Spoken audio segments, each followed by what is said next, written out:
ಮತ್ತು ನಮ್ಮ ಹೊಸ ಬದುಕು ಆಶ್ರಮಕ್ಕೆ ಸವಿತಾ ಸಮಾಜ ಕೋಟ ವಲಯದಿಂದ ಸದಸ್ಯರಾಗಿರುವಂತಹ ದಿನೇಶ್ ಭಂಡಾರಿ ಅವರು, ಹಾಗೆ ಶರತ್ ಭಂಡಾರಿ ಅವರು, ಹಾಗೆ ಮೇಘರಾಜ್ ಭಂಡಾರಿ ಅವರು ನಮ್ಮ ಆಶ್ರಮಕ್ಕೆ ಬಂದು ಆಶ್ರಮದ ನಿವಾಸಿಗಳ ಅಂದಚಂದವನ್ನು ತುಂಬ ಖುಷಿಯಿಂದ ಅವರು ಮಾಡಿದ್ದಾರೆ.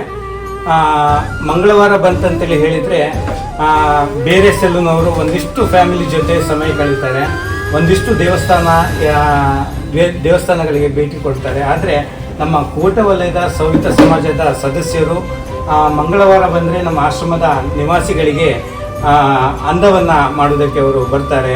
ತುಂಬ ಖುಷಿಯಿಂದ, ತುಂಬ ಪ್ರೀತಿಯಿಂದ ಅವರು ಸಮಯವನ್ನು ಕೊಟ್ಟು ಬೆಳಗ್ಗೆ 7 ಗಂಟೆಯಿಂದ 8 ಗಂಟೆ ತನಕ ಅವರು ಸೇವೆಯನ್ನು ಮಾಡಿ ತುಂಬ ಖುಷಿ ಪಡ್ತಾರೆ. ಅದಷ್ಟೇ ಅಲ್ಲ, ನಮ್ಮ ಆಶ್ರಮದ ನಿವಾಸಿಗಳಿಗೂ ಕೂಡ ತುಂಬ ಖುಷಿಯಾಗುತ್ತೆ.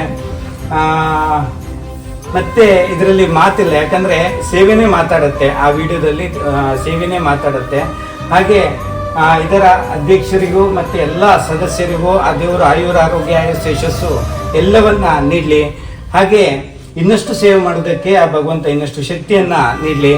ಹಾಗೆ 4ನೇ ವಾರ ನಮ್ಮ ಆಶ್ರಮದ ನಿವಾಸಿಗಳಿಗೆ ಅಂದಚಂದವನ್ನು ಮಾಡಿದ್ದಕ್ಕಾಗಿ ಕೋಟ ವಲಯದ ಸವಿತಾ ಸಮಾಜದ ಕೋಟ ವಲಯದ ಎಲ್ಲ ಸದಸ್ಯರಿಗೆ, ಅಧ್ಯಕ್ಷರಿಗೆ, ನಮ್ಮ ಸಂಸ್ಥೆ ಪರವಾಗಿ ಹಾಗೆ ನಿವಾಸಿಗಳ ಪರವಾಗಿ ಅವರಿಗೆ ತುಂಬ ಹೃದಯದ ಧನ್ಯವಾದಗಳು.